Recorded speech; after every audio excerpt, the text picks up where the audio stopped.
Angel Aliga, thank you so much for the super chat, says, Jelly Bean, is Team Tank, words. Let me try this one more time.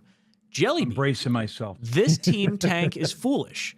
This draft is a bit weak anyway. Also, you seem to only want to draft offensive linemen, but this team needs defensive help. Our O-line is actually decent for a change. Draft defense, quarterback, and tight end. Matt, could you please put together a poll question real quick? Since we got a $20 super chat. Sure. Looks like we had Dimitrov as our top GM option per the chat. And you're going to be able to freeze one of us here, courtesy of Angel. So I guess, GreenBean, I'll let you answer this. Since Angel's talking to you, I assume you are the Jelly Bean. So give us your thoughts. For the jugular on that one. Yeah. That's fucking hurtful. I like jelly beans. That's hurtful. Especially sour ones. Sometimes green bean can be a little sour. Sour Patch jelly beans, slamming. I don't know what I did. Although, I mean, you could say, jelly beans are great. I don't know what he means. Maybe he just means my boobies are jelly. I don't know what he's talking about. Maybe it was an auto.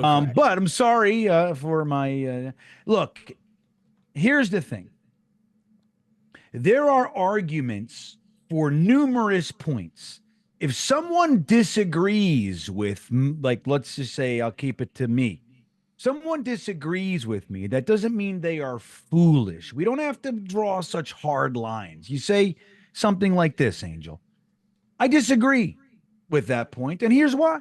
And you gave some points, but you don't have to call me fat and then tell me I'm a fool. So in that first sentence, you're like, hey, let me talk to the fat fool. I don't know what I did. I don't know what the fuck I did to deserve that, Jelly or Angel. So, that's just a little food for thought. It doesn't mean, you could be right. I could be right. My whole issue with winning games is that we do this every year. Like, if we're tired of the cyclical bullshit that the Jets are in and therefore us, what we have to endure, I would think more fans would hope for different outcomes. Like what we do every year is we suck and then we win games, except for that one year we were 7-3 and we thought we were going to be great. And then and I think that was 2022. And then we lost every game. That was a little flipperoony for us. But generally speaking, what we do is we suck. And then once we're out of it, we start to win. And I'm tired of it, man. Like, I would just love to see us just go, you know what? Pack the bags, So I'm just hoping for something different. And not just for me, buddy, for you, for you, Angel. So that's the whole thing with that. So am I a fool? Maybe. I hate rooting against the team. Let me tell you something. This is what I'm going to say loud and proud. The people that just stay rooting for wins, that shit's easy. It is not an easy thing to root against the team that I love. That is hard. That takes conviction. It takes commitment to the overall plan. I'm willing to suffer and sacrifice for the long-term goal. Winning, shit, anybody can root for a win. It's Team Tank that has the conviction, the wherewithal to think long-term. That said, feel how you feel, right? Anybody. Now, I don't always want to draft O-line. I wanted to draft offensive line last year. So you got that. You got that. And I'm saying this year, I don't love the whole offensive line crop. So maybe it's not a smart thing to do. But I would really love to just finish the right tackle, even if Morgan Moses comes back. It's a little bit of a question mark. And it would be good to just have it finished. And how about this? Imagine this. That the Jets have a young offensive line together for 5-6 years. Wouldn't that be something? We don't do that either. Why are we rooting against that kind of shit? Yes, it's less sexy, but boy, oh boy, would it be nice to know that we're going in week after week with the same offensive line for 5 years. We haven't done that since Mangold was here, dude. So I'm a big fan of that. But your points are fine too. Draft defense. If we go defense, defensive tackle, if DJ Reed is gone and we got to go cornerback, okay, I'm not necessarily anti.